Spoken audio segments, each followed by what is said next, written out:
Okay, I think we're live. So hello, everyone. I know there are a bunch of people here already, but we'll just give it a couple minutes for more people to roll in. So if you just want to say hey and where you are, introduce yourselves while we wait for more people to roll in. Hello, Carol from Phoenix. Hello, um, someone, D. Owen from Maryland. Hello, Stephanie from Quebec. We have pretty much it seems like every single American state represented already. Um, Someone says from Florida, not so cold here. Is it really cold where you guys are? It's been very cold where I am. Um, I'm on the west coast of Canada, and we've had like some of the coldest days that I can remember since in the past many years. It snowed all weekend, which was kind of fun. Okay, tons of people here. Hello from Guatemala. Hello from the Netherlands. Hello from Ireland. Hello from Karachi. Oh, there's so many people I can't even keep track. Hello from Trinidad. Hello everyone. Oh my goodness, it's a global crew. Hello from Pakistan. Hello from the Philippines. Hello from India. Hello from Jamaica. Hello everyone.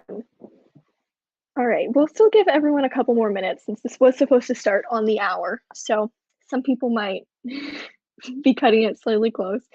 I hope you guys are all doing well. I hope for those of you who are having freak cold weather, that you guys are doing okay. Someone says we had snow for a week. Yeah, we still have had snow for a little bit, which we don't normally get much snow where I live. So, oh, in BC it's snowing and it's making me sad. Ava says yes. In,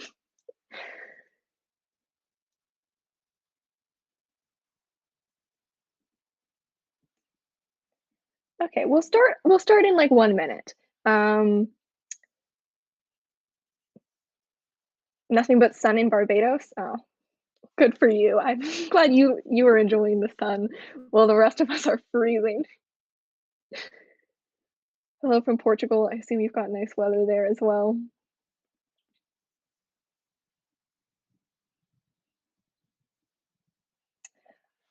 All right, so I think we'll get started. I'll start kind of introducing what we're gonna do today, and then in a couple minutes we'll actually get started.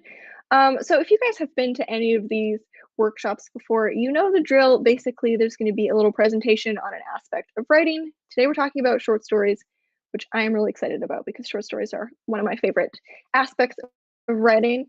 Um, it's going to be slightly a tiny bit different from the past ones, so I hope that that doesn't throw anyone off too much. In the past, we had like a little seminar and then some examples and then an exercise. We're not going to have the examples this time just because with a whole short story, there wasn't really a time for me to sit here and read a whole short story to you. So instead, we're going to have a bit of a longer presentation and then some exercises. So the exercises that we're going to do are brainstorming exercises. So if you want to go, hopefully by the end of this workshop, you will have the material that you need to start working on your own story. And then if you have questions, save them for the end. We'll do a little Q&A at the end. Since the exercises are a bit short this time, I'm sure we'll have plenty of time for that. And then, yeah, if you want to revisit anything in this presentation, the replay will be posted live on YouTube. So if you need to leave early or if you just didn't catch something, you can come back and check any of it later. Yeah, we'll get started in just a second. I mean, it's a minute after the hour, so I guess we can probably get started now. You could probably give folks a minute. Hey, this is Martin, Okay. working from behind the scenes. Before we do start, I put up a little. I don't know. Hope it doesn't come across as passive aggressive, but please do like and subscribe this. We have a lot of great content coming up all the time. Shaelin, what's on the YouTube channel this week? Yeah, so this week on the YouTube channel, we're talking about picture books. So for any of you guys who are interested in picture books, this is your week. So that's what we're doing next week. We've got a Q&A with a bunch of questions that you guys sent in. We've been doing those every couple months. So yeah, that's what we have going on, but we always have a range of different stuff going on this channel. So if you're not subscribed, you're missing out. And you should. Cool. People have responded. We're getting some likes and Yeah. I assume Yeah. subscribe. Everyone say hi to Martin, the ghost of this webinar, the disembodied voice. The disembodied voice who didn't have to make the room look nice to be on camera. This is a much better setup for me. Yeah, unlike some people who had to clean things, like me. Lucky you. But yeah, should we get things started? Yeah, let's get started. So yeah, we've got a presentation, like I just mentioned, but for anyone who just came in, the replay of this will be available. So if you miss anything, you can come back and check later. Yeah, so if you want to get started, we've got some slides to look at. Okay, so like I said earlier, today we're talking about how to write a short story. Probably one of my favorite topics. I love short stories. I could probably sit here and talk your ear off about short stories for like 72 consecutive hours. So I'm going to try and give you guys the crash course, the basics. It's a broad topic, but it's also in many ways a very flexible one. Short stories are a great form to experiment in. So if this seems like a lot of information, try not to feel too overwhelmed worrying about whether you're writing a short story. Instead, I would just recommend just dive in, write a short story. They're not a huge commitment because it's only a couple thousand words. So if it doesn't go that well, you can edit it or you can write another one. Don't be afraid to start just writing stories, even if you don't feel like you have all the answers. You will probably see yourself improve with every story that you write. And eventually, things will start to click. Don't worry too much about whether you're doing it wrong. Really, you can do whatever you want in writing. But I'm still going to give you guys some information on how different aspects of a short story works today to hopefully give you some guidance on what makes a strong story. So if you want to jump to the next slide, we're going to start by talking about what a short story is. So yeah, you can jump to the next one. So first of all, before we talk about what a short story is, we're actually going to talk about what a short story is not. These are some common misconceptions about short stories that I think throw people off a little because they think that this is what they're meant to be doing. So the first one is it's not a compressed novel. If you approach your story by trying to take a full novel and squishing it into 2,000 words, you're going to have some problems. There are certainly short stories that could be written as a full novel, or they're set over a very long period of time. But what you're not trying to do is just take what could be a novel and squish it into a tiny word count. It's also not a single chapter of a longer story. So your short story is not an excerpt from a novel. It's not one chapter from a novel. It's a full arc of its own, and it can stand on its own. It's also not a restrictive form. This is something that I think a lot of people think because the word count is a bit shorter, well, quite a bit shorter than a novel, but short stories are not though they're shorter, they're actually really easy to experiment with. It's really easy to do weird things. So if anything, I think it helps to see the short word count as a benefit rather than something that's holding you back. And then it's not meant to be just about theme or a moral. I think the reason why I didn't like short stories when I was in high school is because the way that I read short stories in high school, it was always about the theme and we had to think about the moral. And it always felt really dense and just not that interesting. The point of the story, as I was taught them in short stories, was always, as I was taught them in high school, was always to view them as like a little moral lesson. And I don't think that that really appeals to a lot of people. So don't worry about that. Your story definitely doesn't need to be about some grand philosophical point. So if you jump to the next slide, now we'll talk about what a short story is by contrast. So first of all, it is a moment or event that reveals or changes a character. So like I said earlier, it's not a giant story compressed. It's not a single part of a longer story. It's kind of an interesting moment that shows us something interesting about a character that can stand on its own.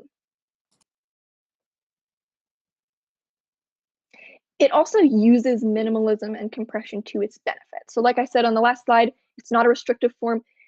I think it might be a bit of a mistake to think about the short word count as being a potential hindrance when actually it's a benefit. So the fact that you only have 4,000 or so words to work with is actually what's going to make the story better. The fact that the story is short is enhancing it. It's not a hindrance. You're not sacrificing anything. You're actually getting something out of the short form. It's also one of the easiest forms to experiment in. I just touched on this, but yeah, don't feel like you can't kind of go do whatever you want with a short story. Because short stories are so short, they're really, really easy to experiment in, probably easier than a novel. I mean, definitely easier than a novel. There may be some things that you just can't sustain or don't want to commit to with a, say, 80,000 word novel, but that it's really easy to try out in 2,000 words. And they're about interesting people or events. So on the last slide, I said that they're not about theme or moral. Certainly, they can be. They can have a theme or a moral if you want them to, but they don't have to inherently. I think it's more important to think about your short story as just being about interesting people, interesting events, even if you don't know what the theme is, but you have an interesting story that is about interesting characters, that can be the goal of your story. So yeah, I think I've touched on this a couple times, but just hold on to this going forward, that in the end, really a short story can be whatever you want. The short space makes it so easy to experiment. So don't be afraid to, don't feel like you have to tick all the boxes and fit all the rules. Um, and yeah, I would say kind of just like go forth and prosper. The more willing you are to experiment when you're writing short stories, the more that you will improve. If you write 5 stories and they're all drastically different and you try different things, you'll learn from that. So let's talk about word counts. I knew that this was going to be a common question, so I thought I would just throw in a slide about word counts. Um, so it is, unfortunately for you guys, a little bit debatable. If you Google how many words is a short story or how long is a short story, most of the sources will give you generally the same answer, but they'll all be a little different. So most short stories are between 1,500 and 8,000 words. Stories below 1,500 words are still short stories. They're just considered flash fiction. And some even go a little longer. Some go into 10,000. If you get up to like 20,000, you're kind of into novella territory, but there's strong cutoff that marks the end of a short story. I would say if you're worried about word count and you're worried about your story being too long or too short, look at the outlets you might want to submit to. Like if you're planning to submit to magazines, look at the magazines you're interested in, see what their word counts are. They're all going to be different. And use that as your guide. No one is going to say, oh, your story is 8,070 words. It's not a short story anymore. It's technically a novelette. Like no one's really going to care. I wouldn't worry too much about word count. Instead, I would look at the specific word counts for wherever you're trying to publish. Oh yeah, and like I mentioned, stories under 1,500 are considered flash fiction, still a form of short fiction, just kind of has its own name. Story is learning to do a lot of work in very little space and the story feeling complete in that short space. That is one reason why I would recommend learning to write short stories to anyone who wants to improve their novel writing skills, because you learn how to get so much more out of so much less. If you can successfully write a short story and you can get so much out of, say, 3,000 words, now in your novel, which is 80,000 words, you're going to get even more out of those 80,000 words. So it's a great form for learning how to enhance your skills for pretty much any form of writing. All right, so now let's talk about what makes a good short story. You can jump to the next one, Martin. Okay, so I'm going to open with a quote. The quote here is, "The novel wins by points, the short story wins by knockout." I saw this quote recently, and I thought that it would be a great way to kind of open this presentation. I think it's a great thing to just hold in your mind because I think it's very true. Novels are usually successful because in a lot of aspects throughout the entire piece, they have strong pacing, strong characterization, strong writing over a long period of time. And it's the gathering of those points over the whole novel that makes it strong. Rarely, if you read a novel that's kind of for most of the novel, and then there's one really cool thing that happens, you're probably not going to leave loving that novel. A short story, on the other hand, wins more by knockout. It does one thing and it does it really, really well. Obviously, that doesn't mean that you can have weak structure and weak writing if you have great characterization, but in a short story, everything is working together to kind of do one singular thing. So if you jump to the next slide, we're going to kind of talk about doing that one singular thing. One of the most important aspects of a short story is unity. So that means that in your story, every element contributes to a single purpose of the piece. In a novel, obviously novels can still have singular purposes, like the singular goal, but there's just a lot more room for side tangents to kind of explore various things. Whereas in a short story, you're really trying to do one thing and you're trying to do it really well. So, some things that you want to avoid. You want to avoid side plots or tangents. Again, these are the kinds of things that you have time to explore in a novel. In many ways, the beauty of a novel is that it can be kind of messy, whereas the beauty of a short story is that it is very clean and very compact. So anything that is tangential, you just don't really have time for in a short story. And it's probably going to detract from the unity of the whole, which is the ultimate goal here. You also don't want any extraneous characters. I would even recommend to new short story writers to limit your cast to 2 characters. A lot of the time, people start creating too many characters, and then their stories get out of hand and it becomes a novel. If you limit yourself to just 2 characters and a relationship between just 2 characters, you'll probably be able to keep the story to its whatever specific word count you're writing in. But yeah, you really don't want any extra characters. Like in a novel, you might have extra characters who exist for realism. You might have friends and family who are mentioned at certain points because that's realistic. You wouldn't really mention those people in a short story because they're not relevant to the unity of whole. You also want to avoid scenes that only serve one purpose. I think if you click to the next scene, there's a little side point for that one. So for example, yeah, you don't want a scene that only furthers a plot or only develops one character. In a short story, you probably only have a handful of scenes, and so each scene should be doing multiple things. Every scene should be developing the plot, developing the characters, really developing every aspect of the story. And once you learn how to do this, that's a skill that you can then take into novels as well. And you also want to avoid information that doesn't contribute to the piece. One very common impulse for people who were coming from a background where they wrote novels is to have a lot more information than they need because they're used to developing things very deeply. If we don't need to know, what the character's childhood pet's name was, or even basic things like what their job is, then we probably don't.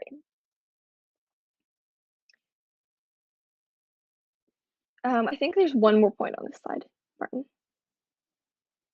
Oh, actually, sorry, there's 2 more. And yeah, you also want to avoid unnecessary action beats.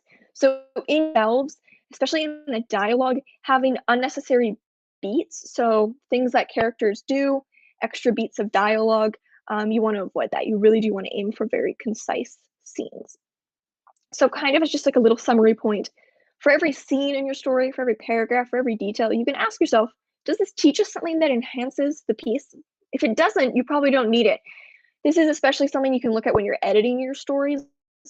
Usually, I don't really worry about this too much on the first draft, but if I'm editing and I get to say a description of something, and I just feel like if I cut this, the piece is not going to lose any impact whatsoever. In fact, it'll probably be more impactful because I'm cutting something that doesn't contribute.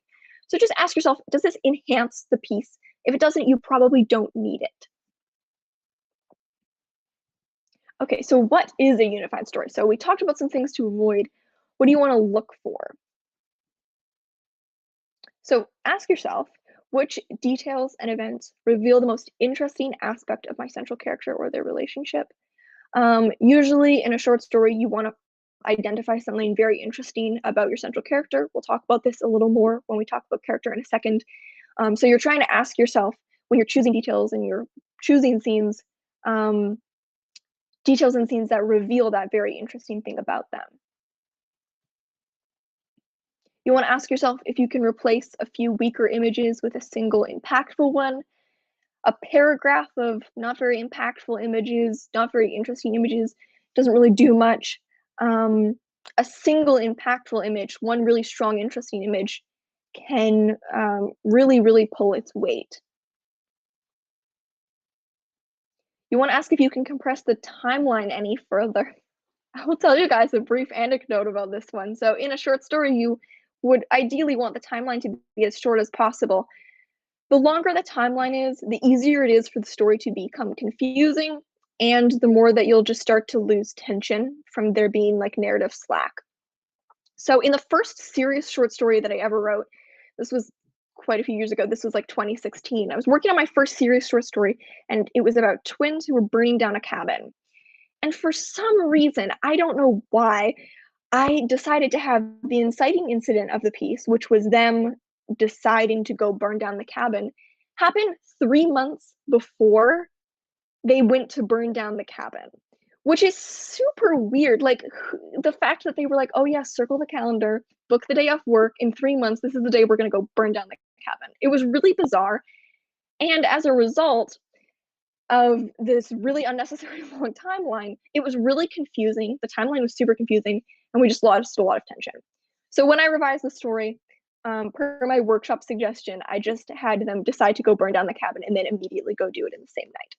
So, oh, someone knows what story I'm talking about. But yes, in general, compress the timeline as much as you can, even in a novel, but especially important in a short story.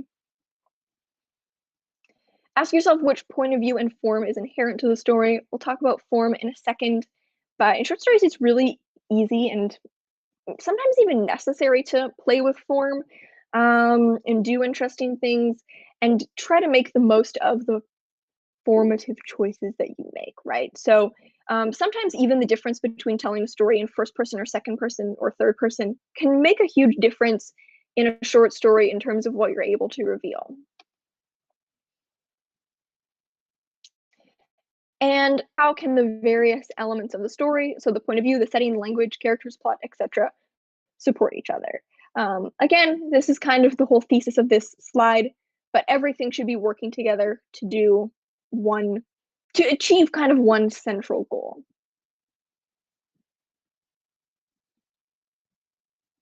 Okay, so we're going to talk about some of the different aspects of short stories. We're going to start with character and kind of what character work looks like in short fiction. So, what does character work look like in short fiction? Obviously, you don't have as much time to develop a character. Yet, ideally, in a well written short story, the character will feel as real and complex to the reader as they would in a novel. How do you do that when you have a fraction of the word count? So, how do you achieve this? You need to learn how to do more with less. So, rather than providing a lot of detail, you have to choose a few really, really good details. You have to be very intentional with what you tell us about the character. So, I often encourage people to try and like identify just 3 details about their characters. So, if you're writing a short story and you're like, okay, how am I supposed to develop this character in 3,000 words? Try to identify just 3 interesting things about them. So, in the story that I'm drafting right now, one of the kind of interesting things we know about the main character is that she steals mail. She's like 17, she's in a bit of a rebellious phase, and as she's walking home from school every day, she kind of just shuffles through people's mail and takes whatever interests her. Really specific, interesting detail about the character. We don't know that much about her backstory, but we do know this one really interesting thing about her, which shows that there is depth there. So the other thing that you want to do is to find the crux. So you don't really have time for like a full arc, huge character development. Instead, what you want to do is you want to zero in and you want to identify this single most interesting thing about your character. What's the most interesting thing about them? Something interesting that they think, something interesting they believe, something interesting they do, whatever it is. Find the most interesting, important thing about them, and that's what you want to explore throughout the story. So you're kind of thinking about the iceberg. I'm sure you guys have seen iceberg used as like a metaphor for a bunch of things. But in this case, we might only know 1% of what there is to know about the character, but the single 1% that we know convinces us that there's another 99%. You can't just pick any 1% about the character. Some of the things about them don't necessarily hint to more depth, but some things about them do hint to more depth. So that's why you want to choose your details really carefully. So now we're going to talk about conflict. Conflict is, the basis of story. You kind of need it in all stories. And of course, it's really important in a short story, but it does work a little differently than in a novel. So, conflict in a short story. Short stories can have multiple sources of conflict. And many times they do, but they probably have one central conflict that the plot revolves around.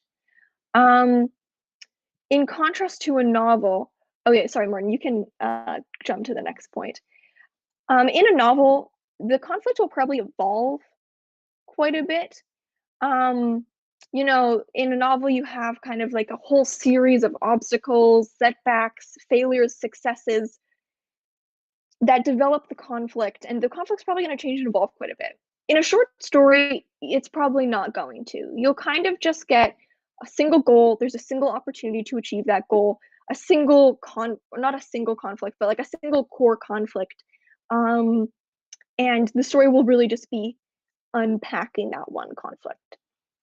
So I would aim to identify 3 sources of conflict in your story. One will probably be like the main source of conflict, but it's good to have all 3. So first is internal.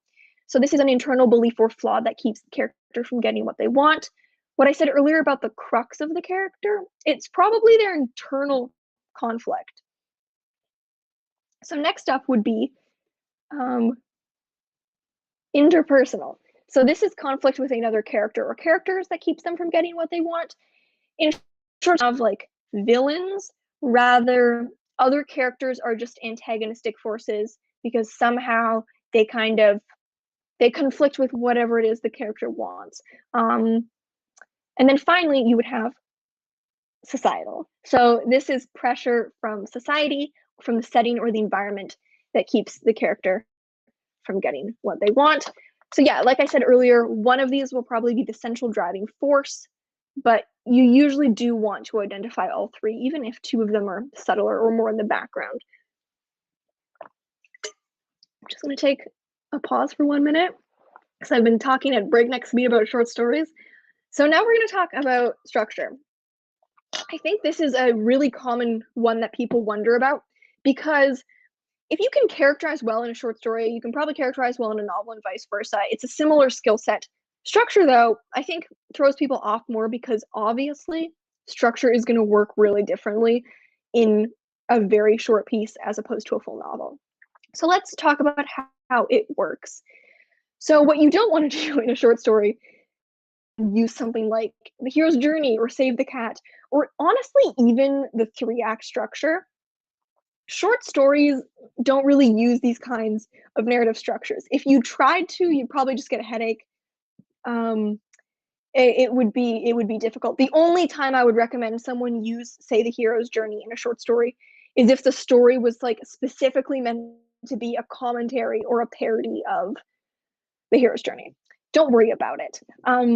The way I think about it is short stories are so short, they have so few scenes that they don't really have enough scenes to like fall into that shape. So instead, what you want to think about is creating the tightest structure possible, no matter what shape it takes. So that means not having any extraneous scenes, not having any extraneous paragraphs, and all of the scenes being placed in a way where they kind of fit properly into the other scenes. So the structure these are some things that your structure in a short story should probably do. It should have an inciting incident and a climax. So these are really the 2 plot beats that a story should have. Oh, it should have no connective tissue or narrative slack, meaning no scenes that don't further the plot, and even connective tissue is kind of like little bits that connect scenes that you don't really need. Basically, just nothing extraneous. So it should start right at the start and it should end right at the end. I would recommend in your short story to try and have the inciting incident. So that's like the event that kind of tips the dominoes in your chain of events. I would recommend having it at least on the first page. Ideally, aim for the first paragraph. You could even try for the first sentence. Um, and then usually in a short story, the climax is also right at the end. If there's any falling action, it'll be like 1 or 2 paragraphs. Short stories don't really have like time before or after the story begins. So yeah, it's kind of like that rule that you'll hear about screenwriting: get in late, get out early. And then you should also escalate tension in each scene. You know, you probably only have a handful of scenes, 3, 4, at most, maybe 10. So each one should be escalating tension. Again, in a novel, you want tension to continually escalate throughout the novel. It might not escalate in every single scene. You might have scenes where things quiet down for a bit and then they ramp back up. And it's more of a back and forth. In a short story, it's just full ramp up all the way. Every scene escalates the tension from the previous scene. And you want to do that even when it's there. Um, so in a short story, you can certainly have nonlinear stories. You can certainly have flashbacks. But let's say you have a scene and then you have a flashback and then you jump back to the present again. That flashback should still build off the first scene, and then that third scene should build off the flashback.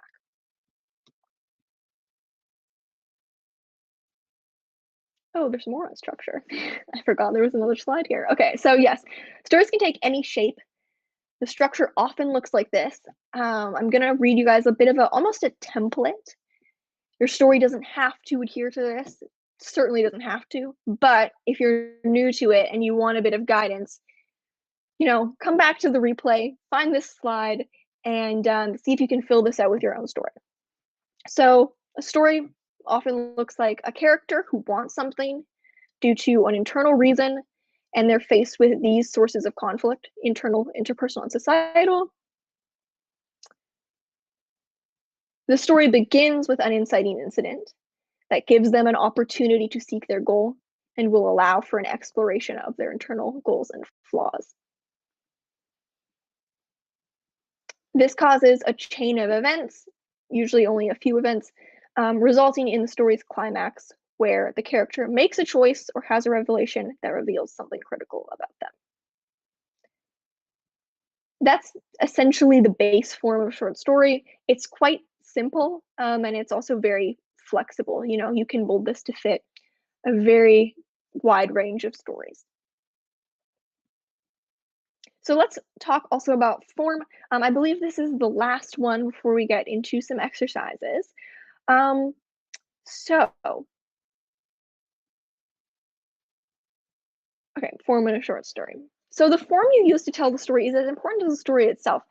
In every story, novel, short story, anything, you basically have two things: the story, so just what happens, just the events, and then you have the form, which is how you tell the story. So that's the narrative voice, the point of view, but also the structure and how you organize it on the page. In a novel, um, I mean, some might argue the story is more important, some might argue they're equally important, but I would say that in a short story, the form is just as important as the story itself. You don't have much space to tell your story, so you can use the form to make the most of that short space. So some things that you want to consider when you're thinking about your story's form: which tense and point of view best showcase my character's psychology. It's tricky to get into this one in depth right now, but if you think about, say, if you're writing in first person past tense, this lets your character reflect back on the events. Whereas if you're writing something in like third person present tense, then everything is happening to the character in the moment with no room to reflect back. So these give you very different views of the character's thought process. You'd want to pick the one that best showcases their psychology in the short space. You also want to ask what we can learn about the character from the language that they use. Obviously, you don't have much room to provide a detailed portrait of your character, so you want to see what you can reveal from them just from the word choice or the sentence structure and how you actually write. And how can the form help us get out of each scene? You're kind of just like trying to like milk every scene for like as much as you can get out of it because you don't have many scenes. So yeah, finally, just don't be afraid to experiment. If you want to try something super bizarre, if you want to write a story from the point of view of an inanimate object or whatever, just don't be afraid to do that. I think that's been my running theme throughout this whole thing, but there's really no wrong way to do it. And a lot of short stories do take very experimental forms because it is such a great form to do that. Okay, so now we're going to write some stuff. Let me just quickly check the time. Oh, it's only 11:30. Wow, we have all the time in the world to write things. So the exercises we're going to do today are all brainstorming exercises. We're not actually going to be writing any stories. Instead, we're going to be developing the material to write stories so that hopefully after this presentation, you will have not just like a working idea that you can use, but also like a lot of material that you can use for future stories. So we're going to, develop the building blocks needed for a workable short story concept. My hope is that anyone who wants to write a story after this will leave this presentation with everything that they need in terms of idea. So we're actually going to start with setting. I know I didn't talk about setting in the presentation, and it's because I was going to talk about it here for this exercise. So we're actually going to begin with setting because I think setting as a backdrop can be a great way to start. If you have a strong setting, you can drop characters into that setting, and there will just be a lot of opportunity for interesting things to happen and interesting development to occur. I would say in a short story, again, make the most out of your setting. Very rarely do I set stories in like someone's house, like something really normal. I usually try to set them somewhere kind of weird. It just gives you more to work with. It makes the story more aesthetically interesting, so you'll have more stuff to describe. So let's begin by doing that. So we're just going to set a timer for 5 minutes. I don't think we'll need any more than that. And literally just brainstorm cool settings. You don't need to know what goes along with them. You don't need to have an idea for a story. Just a list of settings that it might be cool to explore in a short story. And then, afterwards, if you guys have any that you want to share, you can just drop them in the comments and we can kind of talk about our favorite settings that we brainstormed.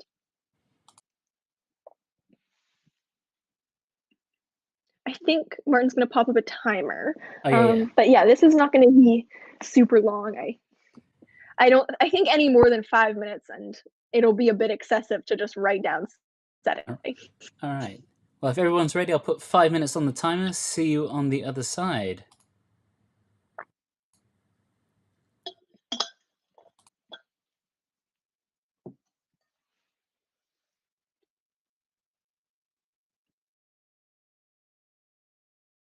If you guys want to save your favorite ones for the end, we can talk about them. But if you post them in the chat right now while everyone's writing, we probably won't see them.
Bing! Timer over.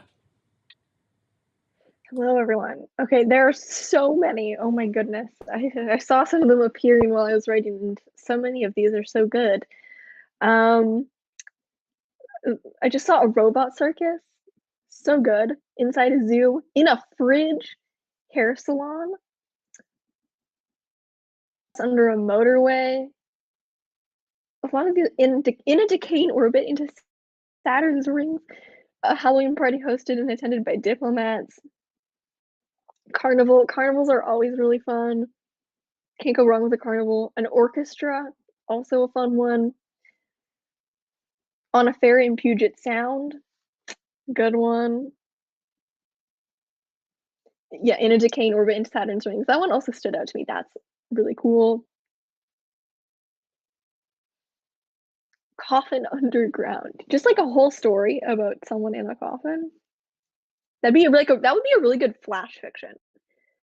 A dying rose garden at a nursing home. Old world sweet shop that swindles tourists. See, that one, like, you already have conflict in just the setting, like just from story. Quarantine hotel room. My guess is that there's going to be a lot of popping up in the next couple of years as people write stories inspired by their quarantines. In the middle of a haunted forest. Look, you can't go wrong with haunted forest. Waiting room. Okay, I had a writing professor who hated it when stories were set in hospitals, but I like them. I think it's a really good, like, liminal space. Abandoned subway station. I swear half of mine are abandoned. Like, my list of things, it's all just like abandoned this, abandoned that. Like, anything's better when it's abandoned. Coffee shop. Do one better. Abandoned coffee shop. A pawn shop. It could also be an abandoned pawn shop. It's fun. You'd have a lot of cool imagery and weird, like, props to work with. Coffee store in an old Italian restaurant. That's very specific. That's a really good specific one. Sign Roser, and I think you popped that one up already, Martin. But it's a good we're seeing again. On the space station. I love anything set in space. That would be good. Nail salon. Abandoned nail salon? Anyone? Offshore of the Galapagos Islands. Oh, you could have beautiful imagery for that one. A recycling center. That's cool.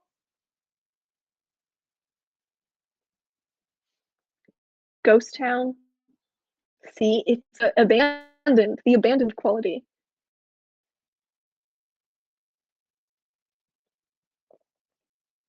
Cool. These are all great. Yeah, Like, loads and loads of really good stuff.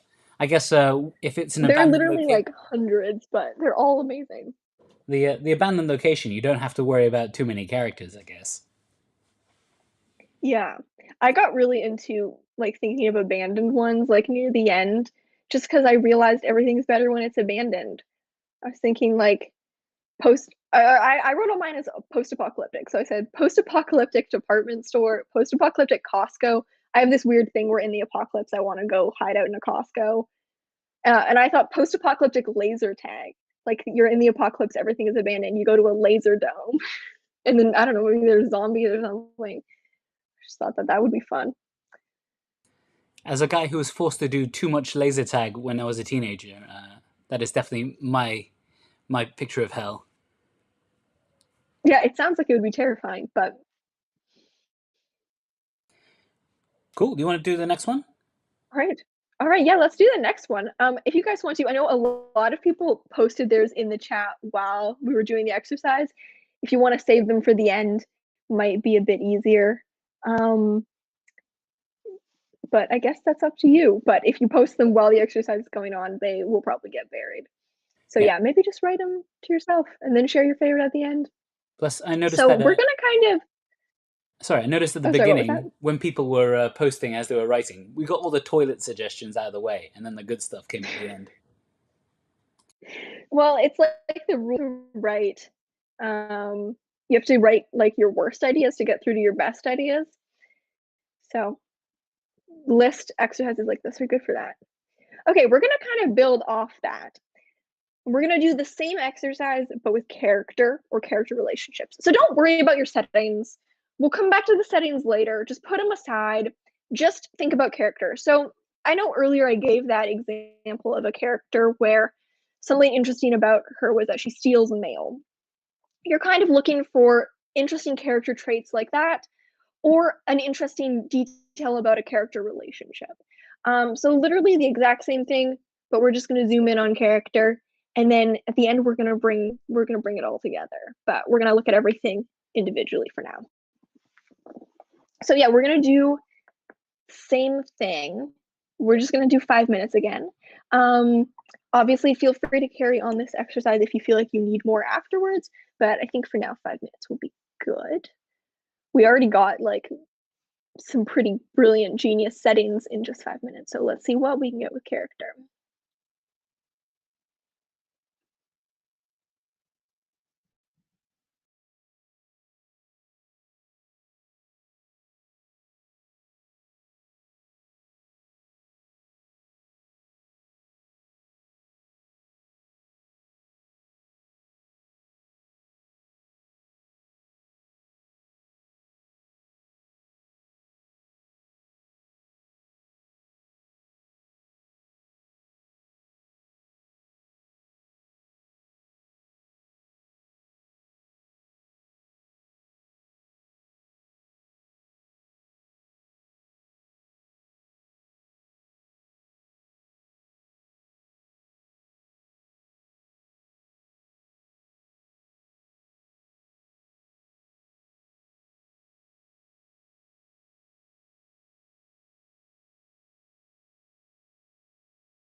Your time is over. I have been seeing some incredible ones already as I've been watching the chat. Like some of these are genius. You guys need to go write these stories because they're all so good. A biologist afraid of spiders. Someone afraid of spiders, I relate, except I'm not a biologist. Corrupt judge. An old lady who chews her fingernails and spits them out at people. I love her. A woman who has a phobia of funerals must travel to her hometown to attend one of someone she once loved. This is a great take on like a funeral story, which is pretty common in short fiction. This is like such a great original take on that. An unmotivated motivational speaker. Love a good like contradiction like that. A cat thinking it's a human. I think that might be like all cats. A literary agent who steals people's work. Ooh. Atheist angel.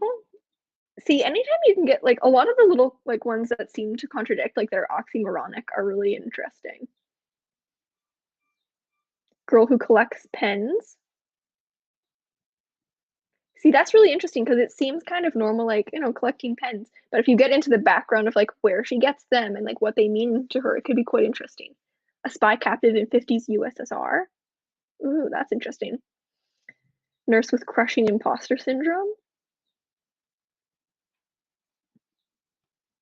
These are also good.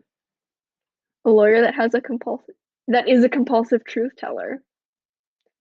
Interesting. That is very much a film from the 90s starring Jim Carrey. Oh, is it? Not not familiar with it. A day-old donut who does not want to get thrown away. Wow, I love that. A ghost afraid of humans. I love ghost stories. An abandoned short story, an abandoned short story writer. I mean, following up on my rule that abandoned is always better. A shy general.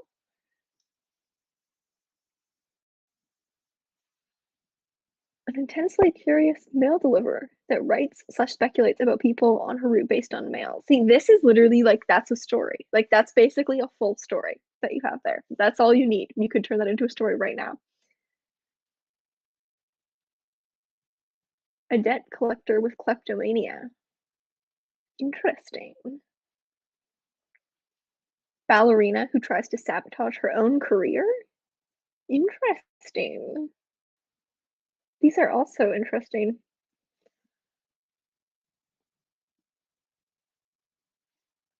Sleepwalker? That could be interesting. What trouble do they end up in while they're sleepwalking?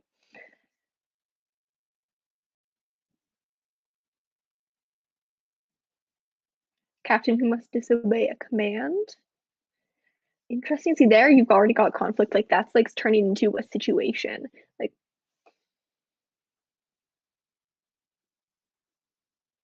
an unsisterly sister.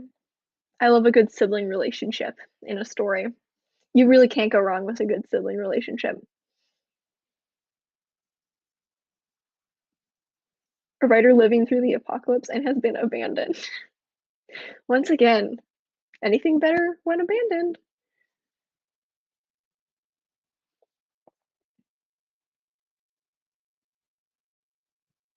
Can't live in the same house for more than 2 years.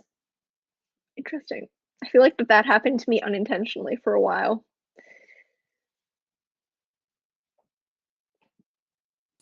Oh yeah, that's a story for another time. But Shaylin's rental stories are horrific. Yeah, I've had some interesting rental stories. Some interesting character details, one might say. Landlord who secretly moves into their tenant's house without telling them and lives under the stairs, one might say. That's a story. Can't believe I haven't turned it into a story yet. Um, so these are all brilliant. All of every single one that I see pop up in the chat is Amazing. So you guys need to go write these is what I'm getting from this. So we have one more exercise um, that is kind of meant to bring it all together, although a lot of you guys already have, like, it's already turning into what it needs to be, a story. But we do have one more exercise that is kind of meant to tie all the work that we just did together. So we're gonna work with situation. So pick your favorite thing you just brainstormed, whether it's a setting or a character, either one, whatever your favorite was, and try to turn it into a situation. So if it's a setting, like something that could happen in that setting, or for a character, something that could happen to that character. So I guess to use the same example I've been using from the story I'm working on, where the main character steals mail, some situations that could happen to a character who steals mail. She could get caught while she's stealing someone's mail. She could steal mail and open it and find something like really weird or concerning.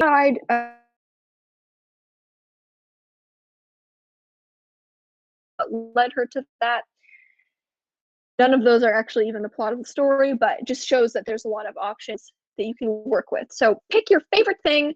You could even pair two together if you have a setting you like and a character like, you want to blend them and they work well together, and try to develop that into a situation. So I think we'll only do 5 minutes for this again, just because we're only working with one thing.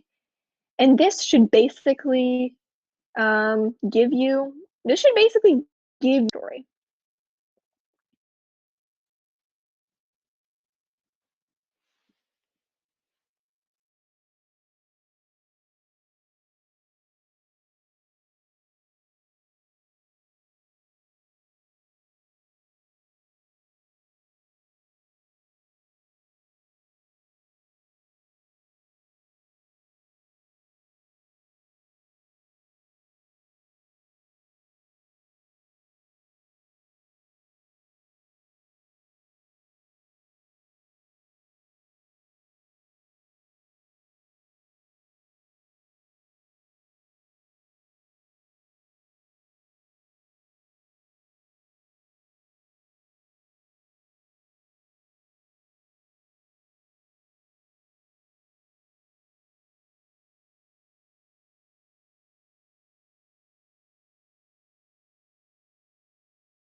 Pens down. Right. Already I've seen so many brilliant ones. I hope that a lot of you guys go write these stories that you're coming up with because they all seem amazing. Very organized librarian discovers a book missing and learns that the last borrower is also missing. Ooh, intriguing. Also, library is a fun setting.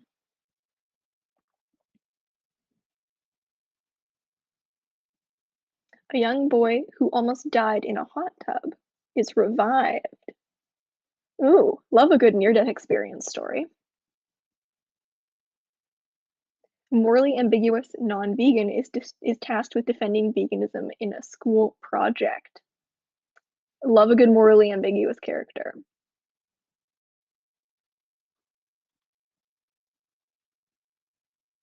You are the single human that didn't change into a cyborg for some reason.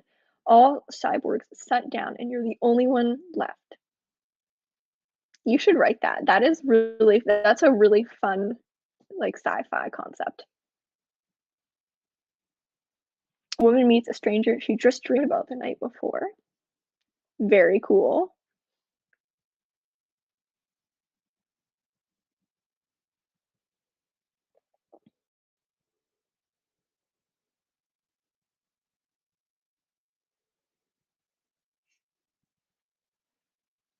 A man retrieves a coat in a restaurant. It's not his, but it has 100 pounds in notes. Ooh, fun. This could definitely lead to like some good, interesting like character decision making.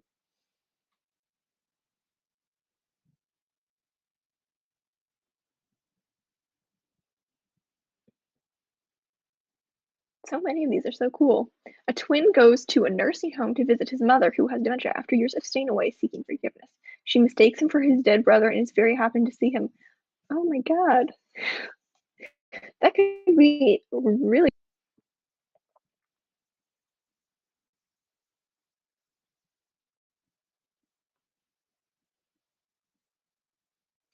invasive sport coach follows a couple people from his team and he is inadvertently injured. Interesting. Also a very interesting setup. These are all really cool.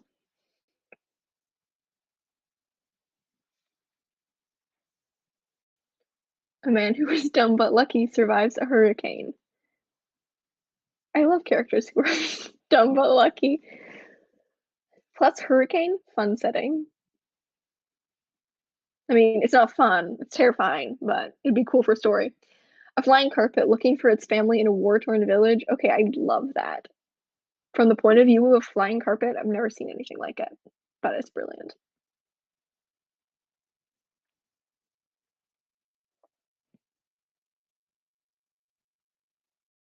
You are alive. Back on the apocalypse theme that we have running. A light keeps flickering in a man's room. He does everything to fix it, but it keeps flickering. One day he realizes it's Morse code for SOS. That's really good. That's really spooky.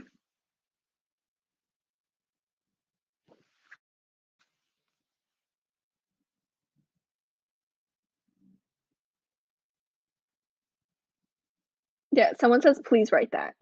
Please write that. A thief sneaks into a circle of hell to steal a cursed item.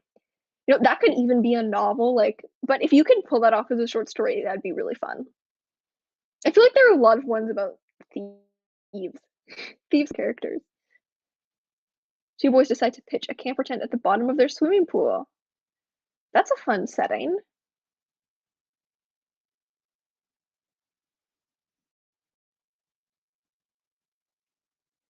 Cool. There's like a lot of really good stuff here. So, Shaylin, like if someone starts off with, this kind of character with a unique trait and then a situation, what would you reckon would be like a good next step to turn this into a short story?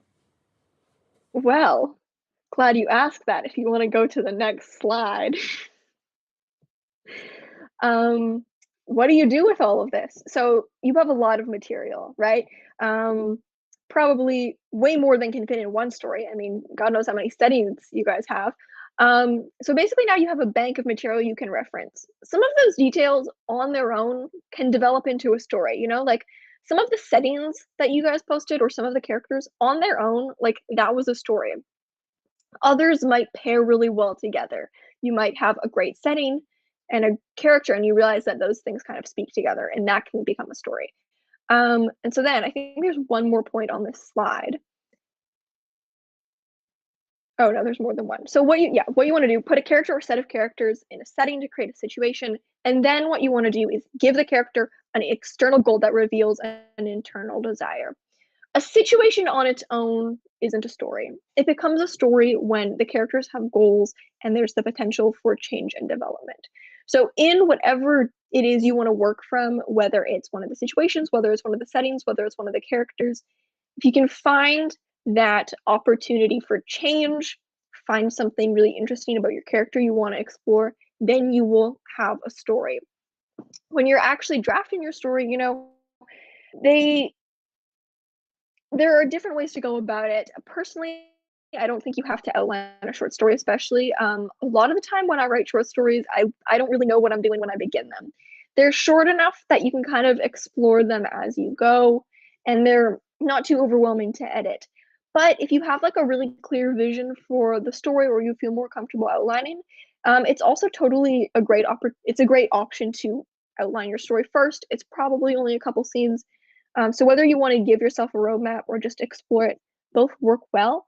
But yeah, if you can just take any of those things you just developed and you can add goals, so an external goal and an internal goal, then you'll basically have a story. So that's all my slides. That was everything I had for the presentation, but I believe we've got some time that we could field some questions. Yeah, it'll So probably if you take have them, about now 30 would be the seconds or time. so just to get the people's questions in. Sorry, and I realize there's the delay between you and me, which is why we keep talking over each other. Oh, okay. I However, think, yeah, there is definitely a bit of a delay. yeah, in the meantime, while the questions are coming in, if you want to check out some of Shaylin's short stories, I've just popped that into the comments, so you can head to a link tree. Are they all free? Is there a paywall for your stories? Um, not it depends. Some of them are in print. A couple of them are online and can be read for free. One of them is online only for subscribers, and then one of them there's like a video reading of it. Um, so yeah, it kind of depends, but there are some that you can read for free if you're not a subscriber. And you'll know because when you click on them, the story will just pop up.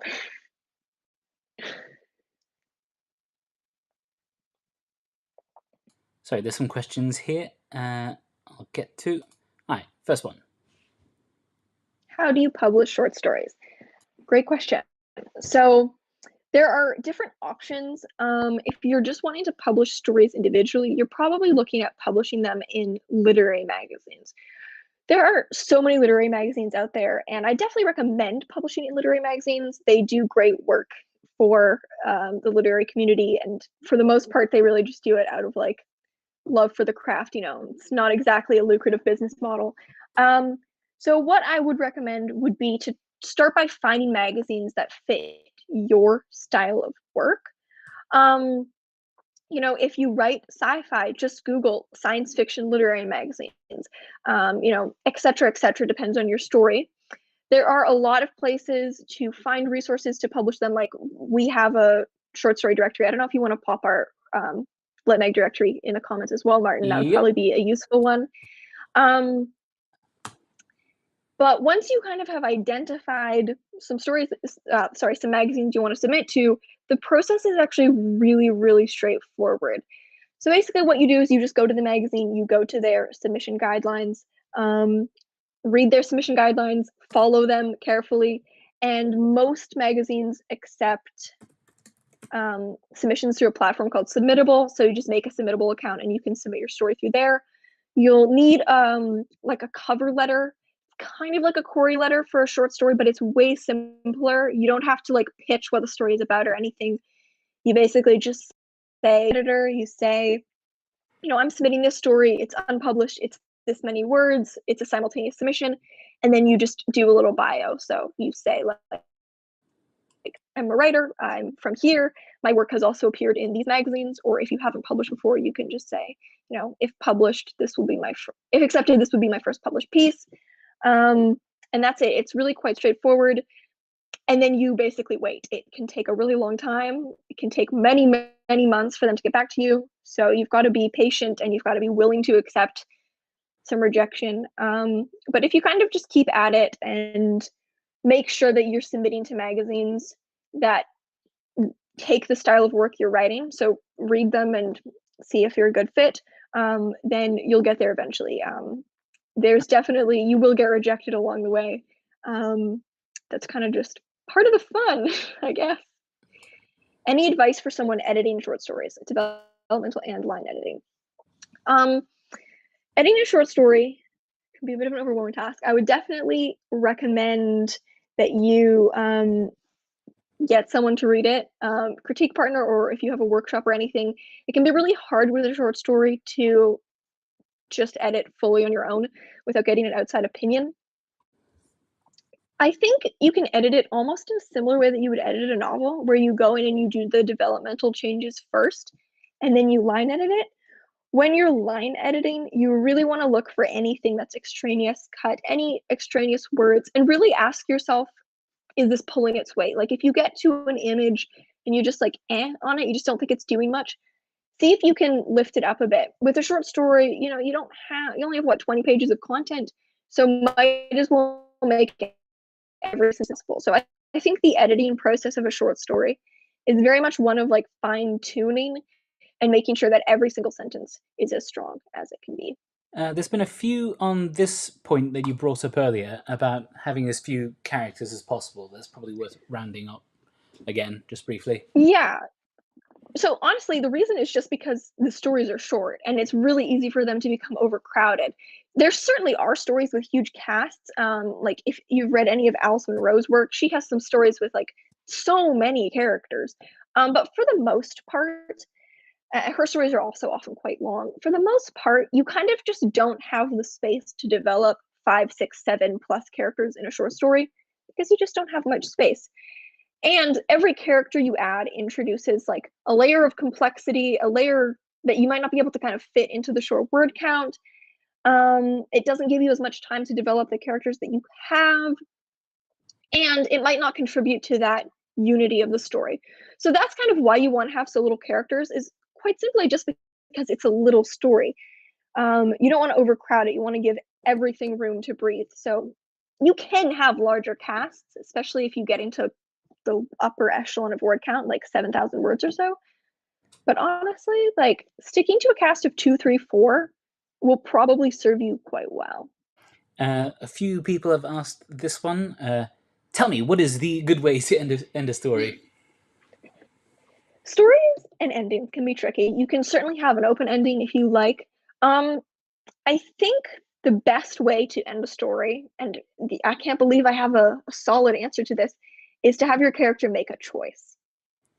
In a story where the character doesn't make any kind of decision at the end, there's not really any opportunity to learn anything about them. You want to end the story having learned something about the character or having seen their change. And you can usually do that by making sure that they make a choice.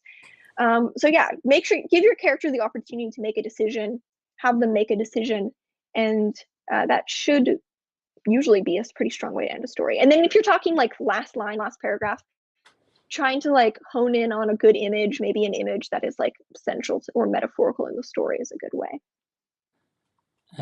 Yeah, I think someone else asked, oh yeah, is an ambiguous ending better or worse? But I guess to your point, like it probably doesn't matter so much as long as the character has made a decision. Like what happens to them afterwards may not matter too Yeah, much. I would say that most stories probably do have ambiguous endings because you don't have much space to wrap up everything. Um, it's not better or worse. You certainly don't have to worry about answering all the questions. It's super common to have an ambiguous ending, if that's what you're going for, but it is personal preference and it depends on what kind of is best for the story. I'll answer this one. Tammy's asked this quite a few times about an outline for short stories. If you scroll back in the presentation, Shaelin gives you something that's as close to an outline as you might want to have. Yeah. Yeah, that slide, if you watch the replay of this, is essentially what you'll need. When you're outlining a short story, it's super simple. Basically, what I would recommend doing would be identify your character's goal, identify the sources of conflict, identify the inciting incident, and then just list your scenes. And then the last one should be the climax of the story. That's pretty much it. But with outlining, do it in the level of detail that works best for you. Uh, well, while we're in the housekeeping business, Joe has asked quite a few times as well about the criteria. We'd run a prompts contest, as we mentioned before. I'll drop a link to that. So every Friday, writing prompts get sent out, and then people are invited to send in short stories based on those prompts. In terms of what criteria is used, Shaelin, I think, is slightly out of the loop in that because there's a lot of stories to read. But there is really no set criteria for it. It's pretty much down to, does the judge and do the readers like it? Because I guess everything else comes down to, like, do I care? If I don't care about the story, if I don't enjoy it, then the best structure in the world won't end up in it won't leave you with a great short story. So Yeah. it pretty much is it's a matter of taste. And I mean, I would say, like, even when you're submitting to magazines or to contests, they're not grading you with like a rubric. Like, they're not going to be like, does everything contribute to the unity of the story? Like, they're not going to specifically break down everything I just talked about. Instead, they're just going to be reading it as a reader would, and they're thinking, like, does this intrigue me? Am I getting something out of this? Is it leaving an impact on me? The things I just talked about can help you achieve that. But usually when someone's reading your work, they're not going to be consciously looking for those things. Um, they're just going to be literally asking, like, is this an effective story? Okay, I think there's a couple of questions along this, but Shaelin, do you have any suggestions for short story writers or short story collections or short stories that you'd like to throw out there as examples that you think are particularly effective and people can learn from?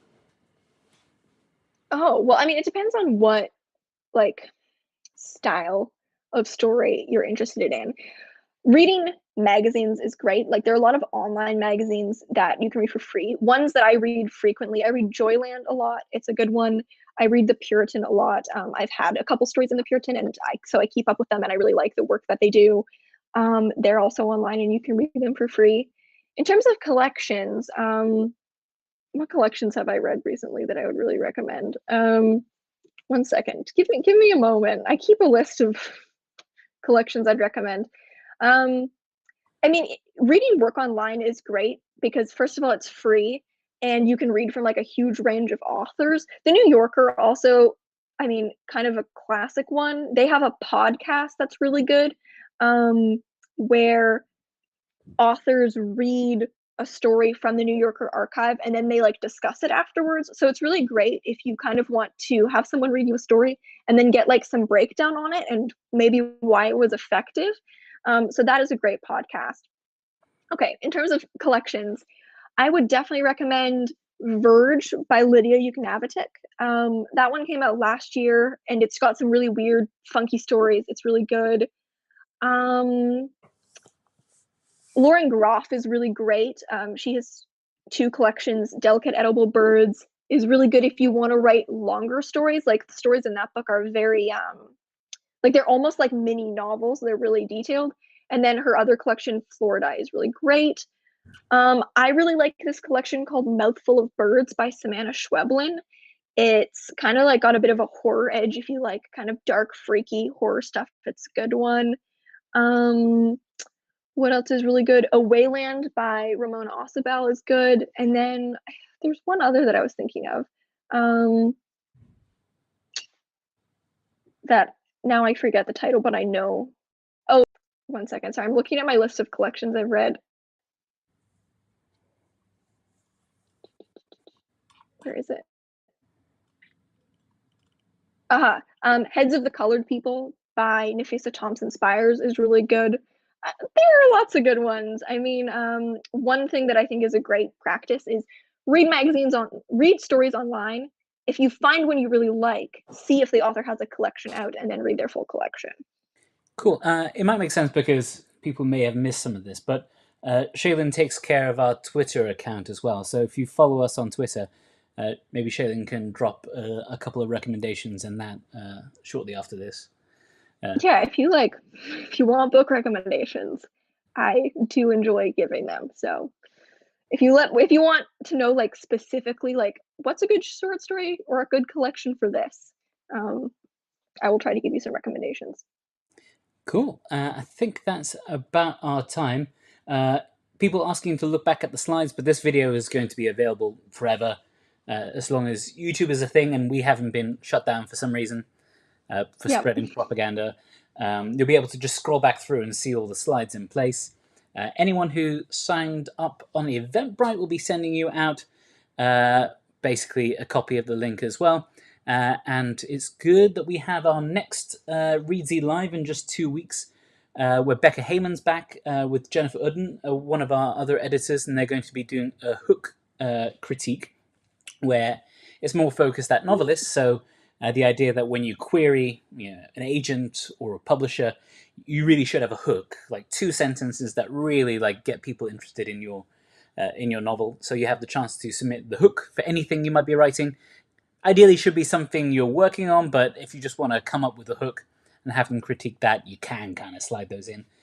So yeah, head to Reedsy and you'll see you can sign up for that. And yeah, I think that all. yeah, I think that's most of the housekeeping. Of course, people can All still right. like and subscribe. Yes, of course. And yeah, it's been mentioned a lot of times, but it does keep coming up. You can check back on this presentation if you missed anything. It should be posted in a couple hours, I assume. Yeah, Cool. All right. Well, it's been lovely, everyone. Thank you so much for attending. And hopefully, I'll see you guys later for another workshop at some point. cool. Thanks, Shaylin. All right. Bye, everyone.